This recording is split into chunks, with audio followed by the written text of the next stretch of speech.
갖지 말게 하시고 오직 살아계신 하나님의 언약의 말씀으로 받아서 내 마음의 신비에 새기게 하여 주옵소서. 선포되는 말씀에 굴복당하게 하시고 선포되는 말씀이 내 삶을 주관케 하시고 이끌고 나가게 하여 주옵소서. 이 시간 주의 성령이 강하게 역사하시고 운행하시고 기름 부어주시고 일하시는 절정의 시간이 되게 하여 주옵소서.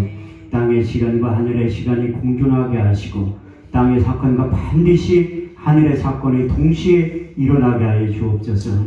이 세상과 하나님 나라를 앞당겨서 이 세상과 하나님 나라를 동시에 살아가게 하여 주옵소서.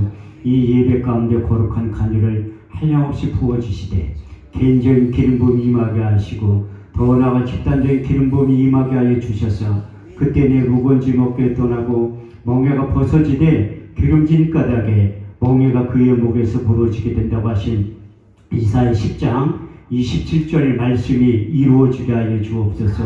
왕의 기름 부음이 제사장의 기름 부음이 선지자의 기름 부음이 충만하게 임하게 하여 주셔서 우리의 삶 가운데 인생 가운데 사역 가운데 하나님의 속성이 크게 나타나게 하시되 레위기 10장 3절 말씀대로 나타나게 하여 주옵소서. 하나님을 가까이 하는 자에게 내 거룩함을 나타내겠고 온 백성 중에서 내 영광을 나타내는 보여주신다고 하신 그 약속의 말씀이 그들이 이루어져서 남은 생에 하나님의 속을 시원케 드리는 사역되게 하시고 하나님의 보내신 예수님의 생애를 재현하는데 조금도 부족함이 없도록 축복하시고 역사하여 주옵소서. 더 나아가 사모한 영혼을 만족해 하시며 줄인 영혼에게 좋은 것을 채워주시며 약속하신 시편 107편 9절 말씀이 성취되는 밤이 될 수 있도록 축복하시고 역사하여 주옵소서. 우리의 예배를 받아 주옵소서. 예수님의 이름으로 기도합니다. 아멘. 할렐루야. 반갑습니다. 우리 서로 다 같이 인사하겠습니다. 주님이 자리에 계십니다. 다시 한번 하겠습니다. 오늘 좋은 일이 일어납니다. 아멘 하신 분들에게 이 밤에 좋은 일이 일어나게 될 줄 믿습니다. 지금 아멘 하신 분들이 하나님의 더 큰 은혜가 임하게 될 줄 믿습니다. 신명기 27장 말씀을 보면 내 백성아 너희가 내 말에 응답하여 아멘 할지어다. 내 백성아 너희가 내 말에 화답하여 아멘 할지어다. 우리가 아멘만 잘해도 하나님께 영광을 돌리게 된다고 고린도서 1장 20절은 이렇게 말씀하고 있습니다. 하나님의 약속의 말씀은 얼마든지 그리스도 안에서 예가 되니 그러므로 우리가 아멘하여 하나님께 영광을 돌리게 되느니라. 할렐루야. 이렇듯이 여기에 서 있는 강사의 말로 들어봤자 아무런 의미도 없어요. 저는 실력도 없고 능력도 없지만 그렇지만 제 입을 통해서 선포되는 하나님의 약속의 말씀은 요한복음 6장 63절 말씀대로 살리는 것은 영이니 육은 무익함이라. 내가 이른 말이 영이요 생명이 될 줄 믿습니다. 더 나아가 시편 107편 20절에 21절 말씀에 보면 저가 그 말씀을 보내 저를 고치사 이경에서 건져 내시는도다. 주의 인자하심과 인생에 행하신 기이한 일들을 인하여 주를 찬송하게 될 줄 믿습니다. 하나님은 지금도 예배자들을 찾고 계세요. 우리 주님께서 사마리아 여인에게 찾아가서 예배의 민주화를 시키면서 아주 이런 유명한 말씀을 하셨는데 요한복음 4장 23절에서 24절 말씀을 보면 하나님께 참으로 예비하는 자들은 신령과 진정으로 예비할 때가 오나니 지금이 곧 그때다. 아버지께서는 자기에게 예비하는 자들을 찾으시니라. 하나님의 영이시니 예비하는 자가 신령과 진정으로 예비를 드려야 된다고 우리 주님께서 말씀하셨고 사도 바울을 통해서 예비의 중요성에 대해서 다시 한번 강조하고 있는데 로마서 12장 1절에 2절 말씀을 보면 그러므로 형제들아 내가 하나님의 모든 자비하심으로 너희를 권하노니 너희 몸을 하나님이 기뻐하시는 거룩한 산 제사로 드려라. 이는 너희들은 영적 예비니라. 너희는 이 세대를 본받지 말고 오직 마음을 새롭게 함으로 변화를 받아 하나님의 선하시고 기뻐하시고 온전하신 뜻이 어디에 있는지 분별할 수 있는 신앙의 안목을 예배를 통해서 활짝 열어주신다고 말씀하고 있습니다. 그 사도 바울은 누구보다도 예배에 집중했기 때문에 그가 고린도서 4장 8절의 9절 말씀이 예배를 통해서 어제나 오늘이나 영원토록 동일하신 그 주님을 만나서 이 세상과 하나님 나라를 앞당겨서 이 세상과 하나님 나라를 동시에 살아갈 때 어떠한 환경이 우리를 지배하고 억누른다 할지라도 하나님께서 예배 가운데 하늘에서 한 신뢰한 것을 부어주시면 인생에 공고한 모든 문제가 해결이 된다고 이렇게 고백하고 간증하고 있는데 고린도서 4장 8절에서 9절 말씀을 보면 우리가 사방으로 우겨싸움을 쌓여도 쌓이지 아니하고 답답한 일을 당하여 낙심하지 아니하고 핍박을 받아도 버림받지 아니하고 거꾸로 등을 당하여도 망하지 않게 된다고 말씀하셨고 다시 한번 하나님 앞에 예배를 잘 드려서 우리 주님을 만나면 고린도서 6장 9절에 10절까지의 말씀대로 살아갈 수 있다고 다시 한번 이렇게 고백하고 간증하고 있습니다. 무명한 자 같으나 유명한 자요 죽은 자 같으나 보라 우리가 살고 징계를 받은 자 같으나 우리가 죽임을 당하지 아니하고 근심하는 자 같으나 항상 기뻐하고 가난한 자 같으나 많은 사람들을 부유케 하고 아무것도 없는 자 같으나 모든 것을 소유한 자로 만들어 주실 줄 믿습니다. 하나님께서 이렇게 말씀하시는데도 우리가 세상 소리는 잘 들리는데 영의 소리, 하나님의 소리는 잘 안 들리는 이유가 무엇인가 하면 우리 내면 가운데 완악한 마음, 단단한 마음이 있기 때문에 하나님의 소리, 영의 소리는 들리지 않는다고 말씀하고 있어요. 창세기 6장 5절 말씀에 보면 사람의 죄가 세상에 관영함과 그 모든 계획과 생각이 항상 악한 것 뿐임을 아시고 하나님이 사람 지으셨음을 한탄하셨다고 말씀하셨고 출애굽기 32장 9절 말씀을 보면 하나님께서 이스라엘 백성들을 보시고 이런 책망의 말씀을 하신 거예요. 내가 이 백성들을 보니 마음이 완악한 마음, 단단한 마음을 가지고 있다고 책망하셨어요. 그래서 예레미야 17장 9절 말씀을 보더라도 만물보다 거짓되고 심히 부패한 것이 마음이라고 표현하고 있어요. 그래서 우리가 이 땅에 살아갈 때 하나님의 생각과 내 생각이 항상 다르다는 거예요. 이사야 55장 8절에 9절 말씀을 보면 내 생각은 너희 생각과 다르며 내 길은 너희 길과 달라서 하늘이 땅보다 높은 같이 내 생각은 너희 생각보다 높고 내 길은 너희 길보다 높으니라. 그래서 우리가 예배에 집중해야 될 이유가 무엇인가 하면 예배를 통해서 하나님께서 응답도 해주시지만 말씀을 통해서 우리가 나아갈 바를 깨닫고 가르쳐 주신다고 말씀하고 있어요.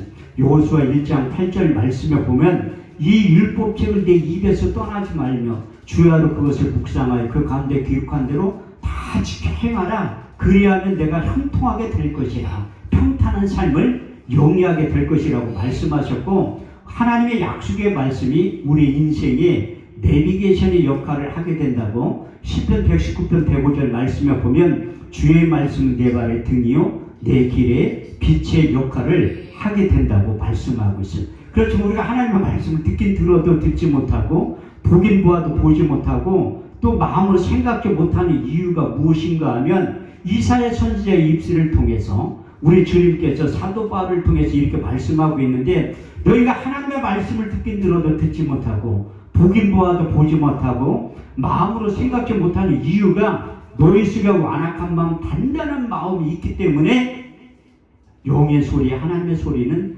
들리지 않는다고 말씀하고 있어요. 그래서 우리 내면의 수술 도구를 하나님께서 말씀을 선택을 하신 거예요.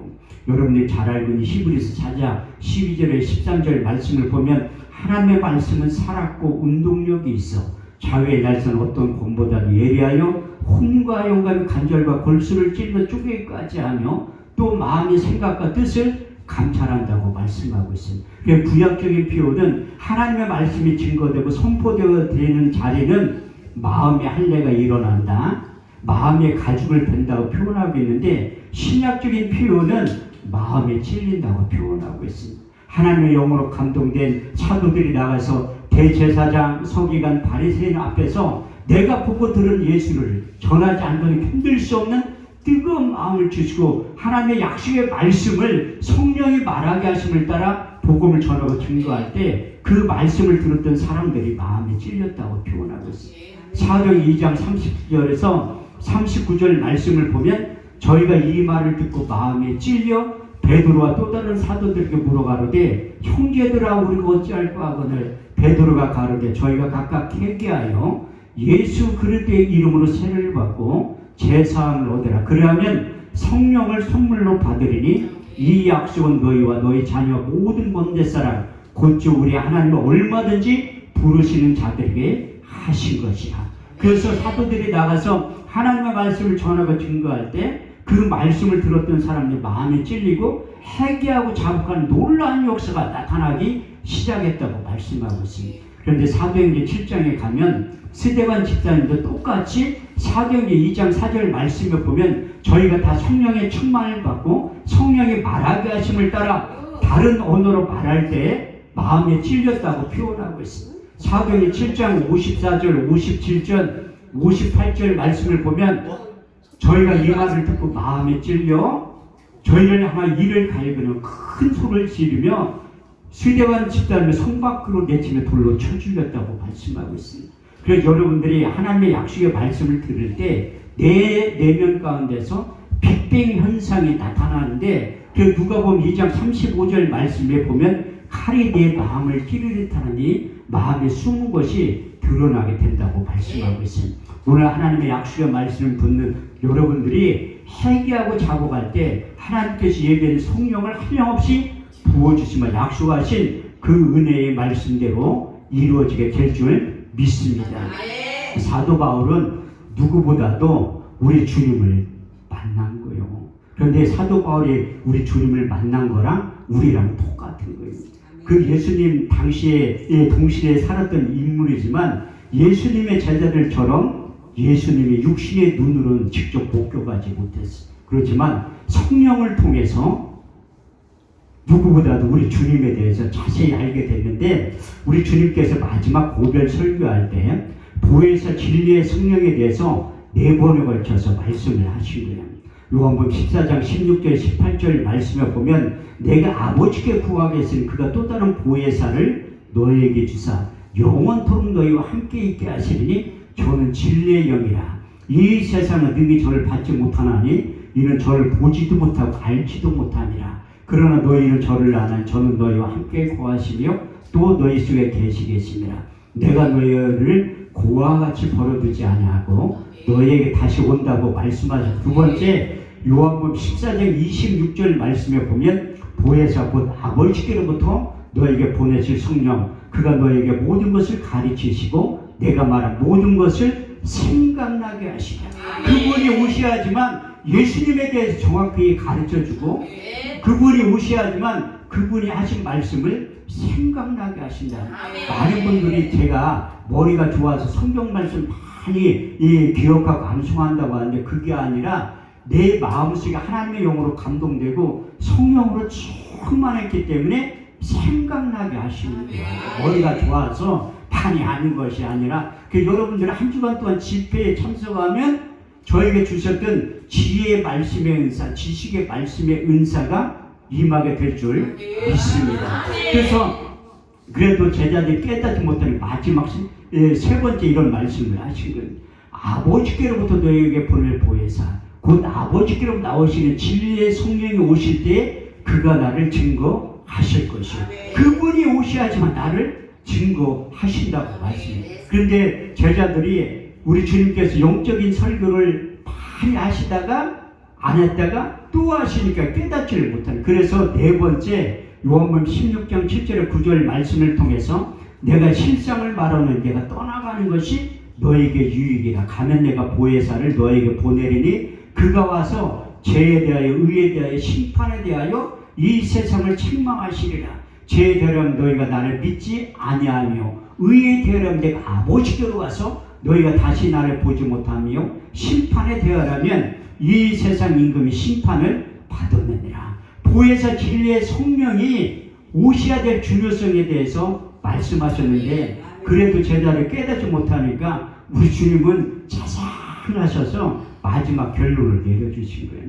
요한복음 16장 13절 말씀에 보면 그리하나 진리의 성령이 오시면 그가 늘 모든 진리 가운데로 인도하시리니 그가 스스로 말하지 않고 오직 듣는 것을 말하시며 장래일을 너희에게 알려주신다고 하신 그 약속의 말씀이 사도 바울에게 임한 거예요. 사도 바울은 변하여 새 사람이 되었다고 말씀하고 있습니다. 그래서 그 유명한 고린도서 5장 17절 말씀을 기록한 거예요. 그런 줄 누구든지 그리스도 안에 있으면 새로운 피조물이라 이전 것은 지나가지는 보라 새 것이 되었도다. 이렇게 설교하면 연세 드신 분들은 아이고 내가 나이가 몇 살인데 무슨 보라 새 것, 성경은 내 속사람을 말하고 있는 거예요. 그래서 성경은 반드시 짝이 있어요. 이사야 34장 16절 말씀을 보면 너희는 여호와의 책을 자세히 읽어보라. 이것이 하나도 빠진 것이 없고 짝이 없는 것이 없으니 이는 여호와의 입이 이를 명하시고 그의 신이 이것들을 모으셨다고 말씀하고 있어요. 그래서 짜게 되는 말씀, 연세 드신 분들도 이루의 말씀을 또 바울이 하고 있어요.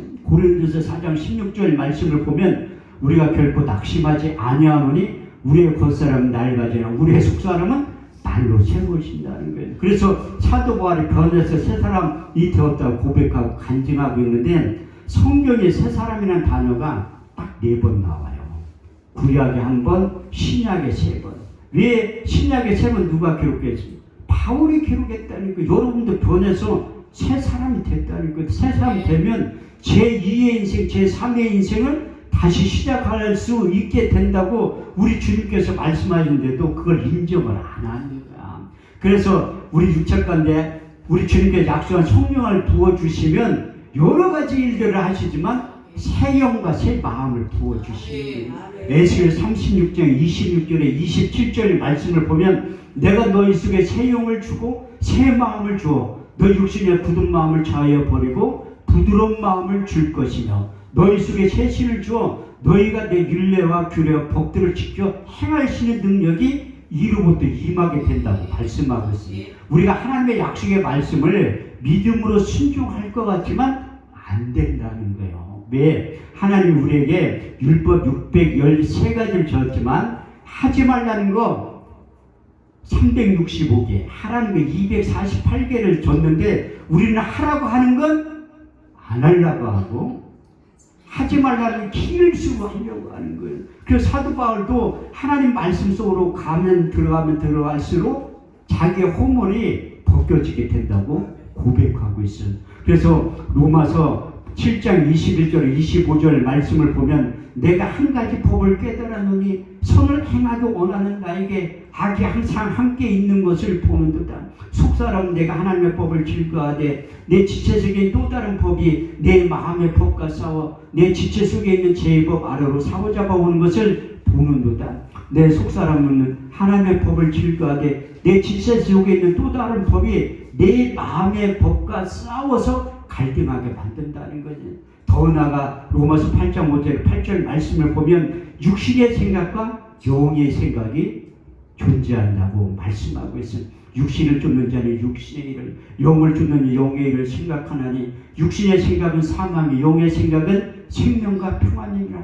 육신의 생각은 하나님과 원수가 되나니 이는 하나님의 법에 굴복하지 아니할 뿐만 할 수도 없느니라. 육신에 있는 자들은 하나님을 기쁘시게 할 수 없다고 고백하고 간증한 다음에 그것을 극복할 수 있는 방법도 바울이 해답을 제시하고 있습니다.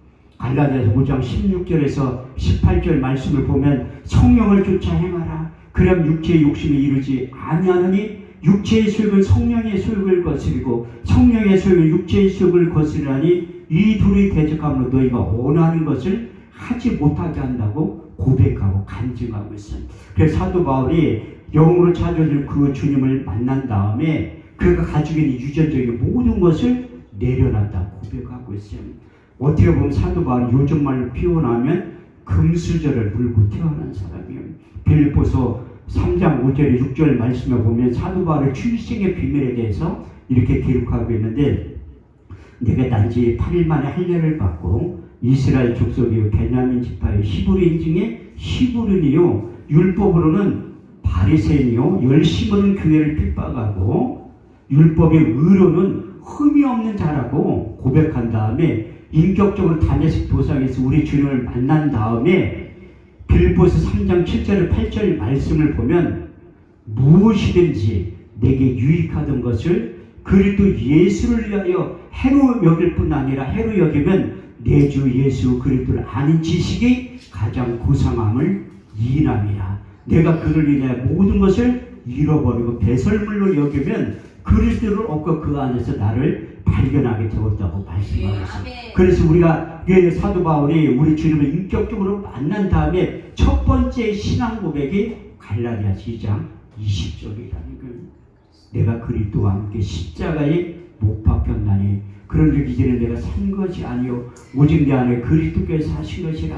이제 내가 육체 가운데 사는 것은 나를 사랑하사 나를 위하여 자기 몸을 보내신 하나님의 아들을 믿는 믿음 안에서 살겠다고 각오한 다음에 사역을 하면 할수록 두 번째 신앙 고백이 나오는 로마서 14장 8절 말씀에 보면 우리가 살아도 주를 위하여 살고 죽어도 주를 위하여 죽나니 우리가 사나 죽으나 주의 것이라고 고백한 다음에 마지막 세 번째 신앙 고백이 우리 주님께서 걸어가셨던 빌라도 법정에서 그 많은 고초를 당하신 것. 마태복음 16장 21절에 24절 말씀에 보면 제자들을 이끌고 신앙 고백을 시킨 다음에 내가 예루살렘에 올라가서 대제사장과 서기관들과 많은 바리새인의 고난을 당하고 죽임을 당하고 사흘만 다시 살아날 일들에 대해서 말씀을 하시는 사도 바울도 주님의 마음을 소유하고 있기 때문에 고린도서 2장 16절 말씀을 보면 누가 주의 마음을 알아서 주를 가르치겠느냐. 그러나 우리가 그리스도의 마음을 가졌느니라. 주님의 마음과 심정을 가지고 있기 때문에 에베소 교인들과 작별 인사를 할 때 예루살렘에 올라가면 우리 주님께서 겪으시는 그 일, 환난과 핍박이 기다린다고 알고 있으면서도 그 길을 가신 거예요. 사도행전 20장 22절에 24절 말씀에 보면 성령이 밝히 말씀하시기를 결박과 환난이 나를 기다린다 하시나 주 예수께 받은 사명 하나님의 은혜의 복음을 증거하는 일을 마치라 하면 나의 생명을 조금도 귀한 것으로 여기지 아니하더라. 사도 바울은 누구보다도 구약 성경에 능통했던 사람, 모세의 길과 선지자의 길과 시편에 능통했기 때문에 에스겔서 11장 19절에 20절 말씀도 경험이 되고 체험이 되게 만들어 주시는 내가 너희 속에 일치한 마음을 주고 그 속에 새 신을 주고 너희 몸에서 굳은 마음을 자하여 버리고 부드러운 마음을 주어서 너희가 내 율례를 행하며 규례의 법도를 지켜 행하리니 너희는 내 백성이 되고 나는 너희 하나님이 될 것이라. 그래서 하나님과 동일한 마음, 일치한 마음을 소유하면 하나님의 생각이 내 생각이 되고 하나님의 뜻이 내 뜻이 되고 하나님의 일들이 멀게 느껴졌지만 내 일처럼 자연스럽게 느껴지는 이유가 바로 거기에 있습니다. 그래서 우리 육체 가운데 성령이 전사고 들어오시면 새로운 마음과 새 영을 부어주신다면 새 일을 하게 만드시는 거예요. 본 말씀을 보면 너희는 이전 일을 기억하지 말라. 옛적 일을 생각하지 말라. 보라 내가 새 일을 행하리니 이제 나타날 것이라. 내가 강의 길을 사막의 강을 낸다고 말씀하고 그래서 우리 육체간 새 영과 새 마음을 주셔야지만 우리가 새 일을 하게 된다고 말씀하고 있어요. 저도 이제 교회를 개척하면 금방 3년 안에 한 1000명 될 줄 알았어요. 현실은 그게 아니더라고. 제가 의심이 얼마나 많은 사람이냐. 제가 목사가 되겠다고 신학교에 입학해서 20년 만에 목사 안수 받은 사람이에요. 얼마나 의심이 많으면 그렇게 남들 제가 86년도에 신학교 들어갔거든요. 우리 때는 한 4년 졸업하면 1년 만에 목사 안수를 다 줬어요. 저도 그때 목사 안수 받았으면 목사 안수 받은 30년이 넘었다니까요. 근데 하나님이 이 저쪽 동네에 있다가 회개하고 돌아왔는데 왜 어떻게 회개하고 돌아왔냐면 우리 딸 때문에 제가 목회를 한 거예요. 저는 신령한 목사가 아닌데 하나님의 음성을 똑바로 들은 거야. 너 목회할래? 내 딸 데려갈까? 너 목회 안 하면 우리 딸 데려간다. 근데 집에 딱 들어가니까 집사람이 당신 이제 회개할 때가 됐대. 무슨 회개할 때가 됐냐니까 하늘이 데려간다. 자기가 음성을 들었다는 거야. 내가 안 들었으면 믿지를 않지. 그런데 내가 언제 그 음성을 듣는 내가 들었던 시간하고 똑같아요. 그래 내가 회개하고 돌아온 거요. 그렇게 회개하고 돌아와서 주님의 일을 하려고 하는데 뭐 아닌 게 있어야지.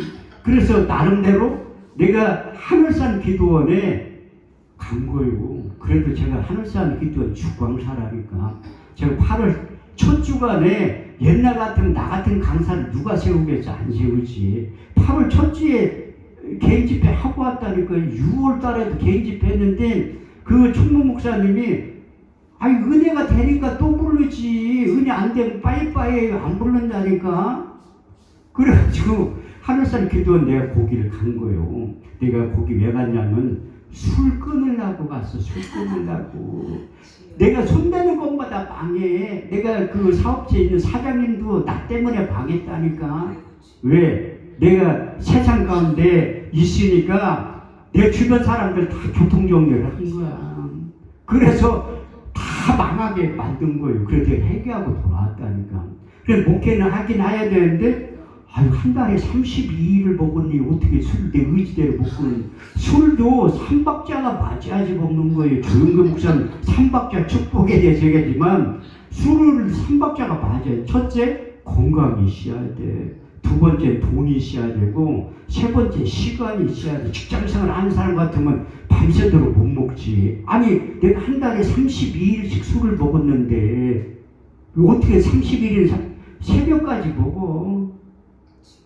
그것도 3박자가 맞으니까 또 술꾼끼리 만나게 돼요. 우리가 장사를 하니까 하루 일 안 하면 되잖아. 근데 도저히 술을 못 끊는 거야. 내가 참 신기한 게 신학교 다닐 때 매일 철회하다시피 한 거요. 나 삼각산 많이 갔다니까. 내가 기도하러 간 게 아니라 학교 커리큘럼 안에 일주일에 한 번씩 가. 박차 타고. 지금 같으면 차 있으니까 도망가지. 어차피 못 가. 집에 첫 버스 다닐 때까지 죽으나 사나 삼각산에 있어야 된다니까요. 그런데 내가 세상 가운데 있으니까 믿음에서 떠나는 거예요. 하나님 믿음에 떠나가는 거 그 잠깐이라니까요. 새벽 예배 참석 안 해. 철학 예배 참석 안 해. 금요일날 안 가. 주일날도 안 가. 나만 혼자만 안 가면 괜찮은데 집사람하고 딸도 핍박을 해. 교회 가지 말라고. 이게 인간이에요. 그래서 우리 딸 데려간다고 하늘산 기도원을 간 거예요. 옛날에 신학교 다닐 때 많이 갔거든. 기도하러. 근데 내가 주일날 술을 못 먹을 것 같아가지고 많이 먹은 거예요. 거의 남긴 적이 없는데 남겨서 워낙 많이 먹어가지고 내일 기도원에 가면 못 먹을 것 같잖아. 그래가지고 술을 이만큼 먹었지. 그때 아침에 집사람이 일어나자면 빨리 가래. 돈 주면서 마음 변할 개비. 그래가지고 입에서 술 냄새 푹푹 내가 음주단속 하면 걸렸다니까. 그 지금도 하늘산 기도원 내 지난주에도 갔다 왔는데 들어간 입구가 안 보여. 지금도 이렇게 세 바퀴를 도는데도 입구가 안 보이더라. 아유 하나님의 때가 안 됐다. 회개할 때가 안 됐다는 거야. 근데 네 번째 딱 도니까 보여. 딱 들어가니까 그때나 지금이나 내가 목사처럼 보이는 게. 지금도 내가 일어나면 거울 보고 기도해. 누가 봐도 목사처럼 보이게 해달라고. 목사처럼 보이잖아. 아, 나 어디 가면 다 교수인 줄 알아. 내가 그 지금 말고 수원과학대학교 옆에서 기도원 할 학생들이 나한테 인사해. 그 기도원 와서 담배를 펴 애들이. 그 기도원 수원과학대학교 정문 옆에 있었거든요. 그거야 담배를 펴. 여자애들이 왜 이렇게 담배를 많이 펴. 내가 우리 딸내미한테 얘기하니까 아빠 걔네들한테 얘기하지 마. 맞아. 우리 그 담배 피지 말라니까 누구냐고 물어봐. 그게 자기 학교 교수님이냐고. 나 그렇게 교수처럼 보인다니까요. 목사처럼 보여. 그래서 인상이 좋게 하나님 앞에 내가 왜 처음에는 목사처럼 안 보이니까 보이게 해달라고 기도하는 거라니까요. 그 지금은 누가 봐도 목사처럼 보인데 또 감사한 거지. 하나님 너희 말이 내 귀에 들린 대로 행해 주신다니. 로마 민수기 14장 28절 말씀대로 되는 거예요. 그래서 내가 하늘산 기도 딱 가니까 목사님이 그때는 사람들 많았지. 20년 전이니까 얼마나 많았어요. 여름에 갔었는데. 근데 밥을 못 먹어가지고 청평 시내에 가서 밥을 먹고 들어온 거예요. 근데 2시 예배 찬송 소리는 나는데, 아니 거의 10년 가까이 교회 근처도 안 가본 사람이 찬송 소리가 들리는데도 들어가고 싶은 마음이 하나도 없더라고. 그런데 술꾼들의 특징이 무엇인가 하면, 비가 오면 술이 생각나고, 해가 뉘어지면 술 생각이 나는 거야. 그런데 오후 예배 참석 안 하고 이제 저녁 예배 시작할 때 전에도 내가 나가서 한쪽 교회 들려, 또 나가서 술 먹고 내일 새벽 예배부터 참석해. 또 이쪽 교회에서 내가 시동 걸고 나가려고 하면 또 나가면 끝이다. 시동을 컸다 그런데 나가면 도저히 안 될 것 같더라. 그래서 사이에서 있었던 예배 참석 안 하고, 예배 다 끝난 다음에 이래서는 안 될 것 같아. 그 잣나무 거기 올라가면 기도통이잖아요. 소라도 거기에 가자마자 꼬꾸라진 거예요. 내 사람의 눈에서 그렇게 눈물이 많이 나는 거 처음 알았다니까요. 그래가지고 내가 거기서 은혜를 받고 오다가 양평 금식기도원에서 한 번 더 예배를 드리고 간 거 너무 감사해서. 그래가지고 써있더라. 나를 사랑하는 자들이 나의 사랑을 입으며 나를 간절히 찾는 자가 나를 만나게 될 것이라. 거기 예배 드리면서 하나님 나 저기에서 설교 한 번만 세워주세요. 그런데 지금까지 115번 했어요. 양평기도 생긴 일에 내가 설교를 가장 많이 한 목사 5등 안에 든다니까요. 주일날 저녁에 2년을 설교하러 갔었는데 왜 그만뒀냐?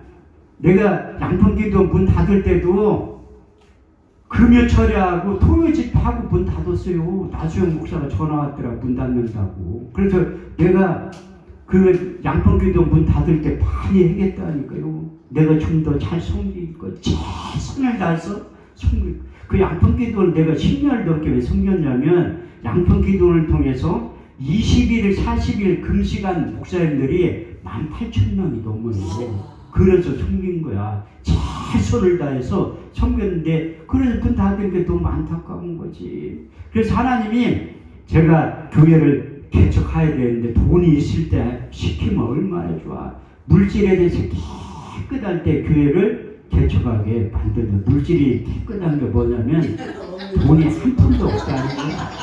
돈이 한 푼도 없으면 편한 거예요.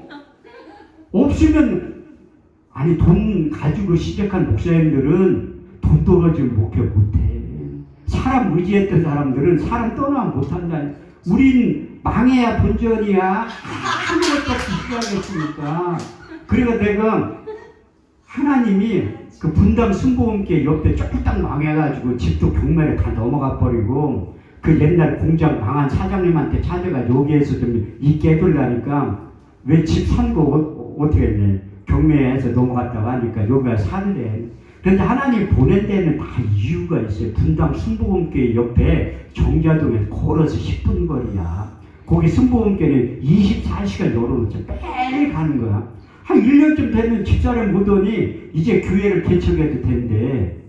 아이 뭔 소리야. 개척은 내가 하는 건데 당신이 받은 응답은 가짜야.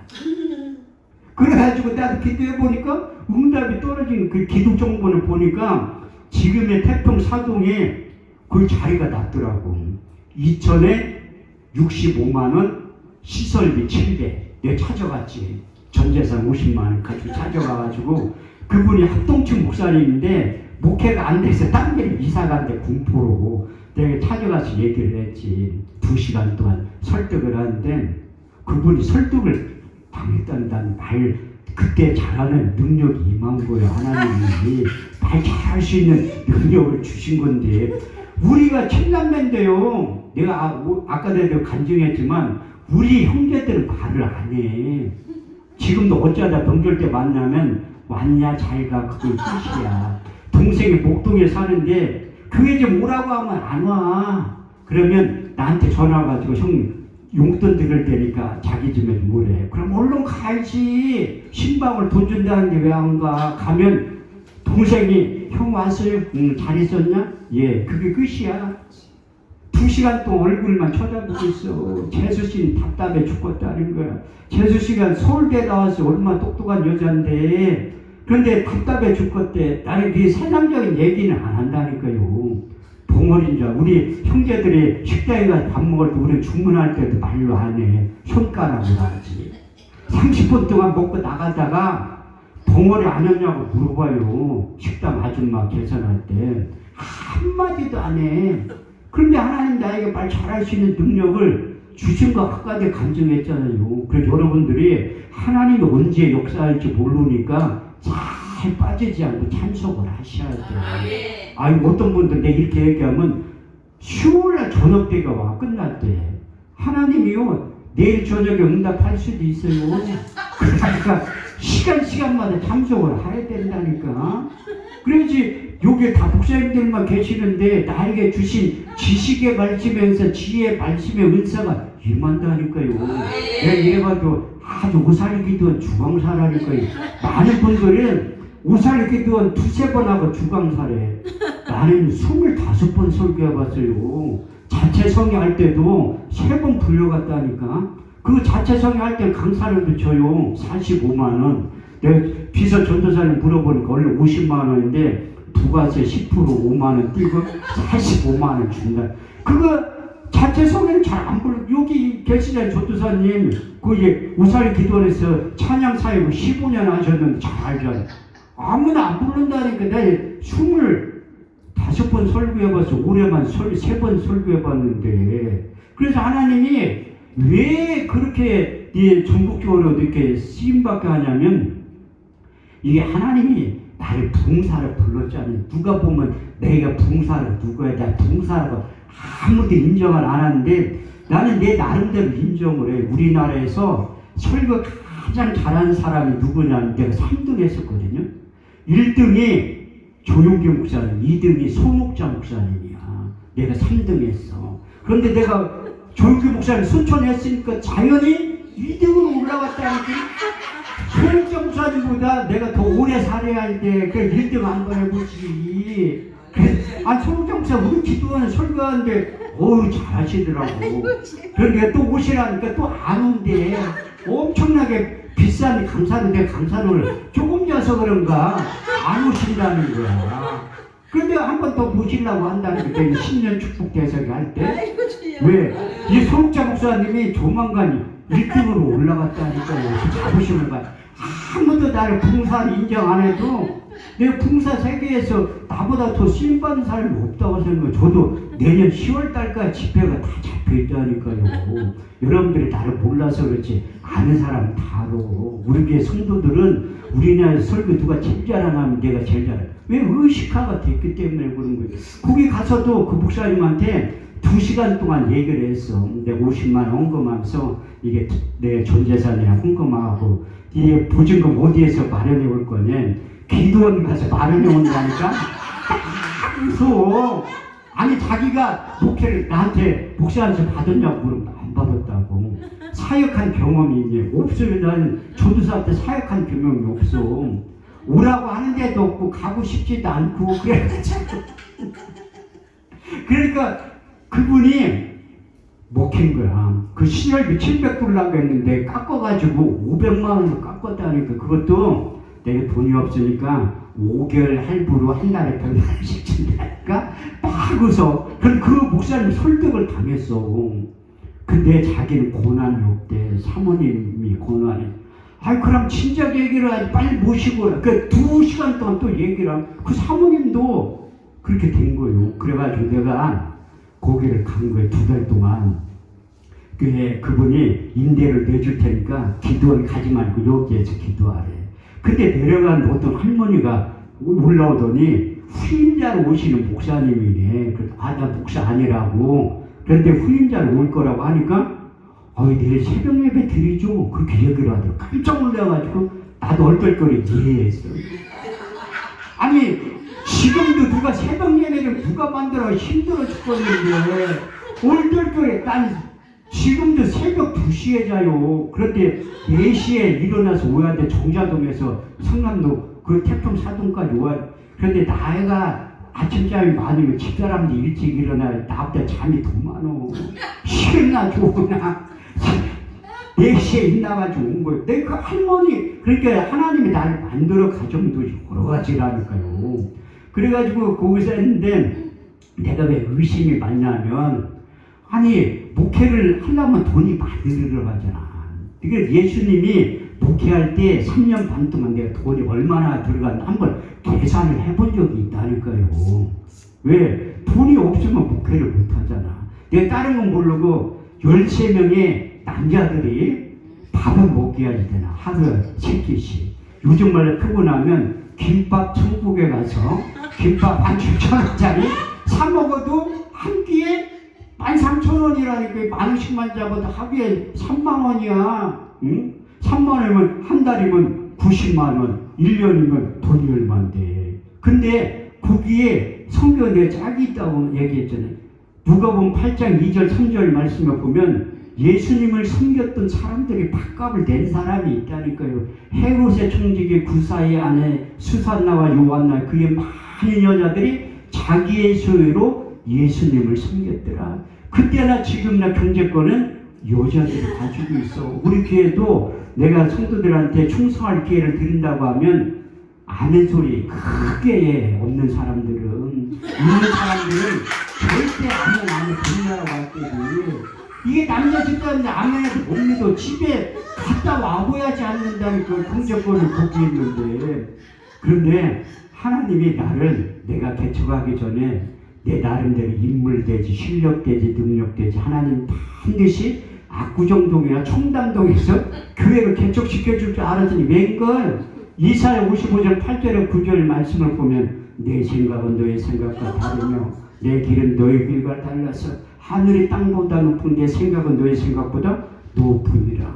그래서 태평 사동에 교회를 개척한 거라니까요. 그런데 내가 교회를 개척하고 나서 3년 만에 금방 1000명 될 줄 알았는데 내 꿈이 한 달 만에 깨지더라고. 내가 그 교회 개척하고 나서 한 달 만에 이 세상에 가장 빠른 세계를 발견했다니까요. 그게 월세야. 주일날 4번 예배 드리면 임대료 내야지 돼. 임대료만 내. 전기세, 수도세도 내야 되는데. 그런데 하나님이 나를 거기를 보낸 이유가 있다니까요. 왜? 세 사람 승부함께 간판을 크게 걸어놔서 2개를. 그러니까 사람들이 기도받으러 와. 그게 브랜드의 힘이에요. 조영계 목사님의 능력이 있지 파란 내가 무슨 능력이 있어. 믿는 자들에 따른 표적 5가지가 있잖아요. 믿는 자들의 이런 표적이 따르니 저희가 내 이름으로 귀신을 쫓아내며 새 방언을 말하며 뱀을 집으며 무슨 독을 마실지라 해를 받지 아니하며 병든 사람에게 손을 얹은즉 나으리라. 성경은 마가복음 16장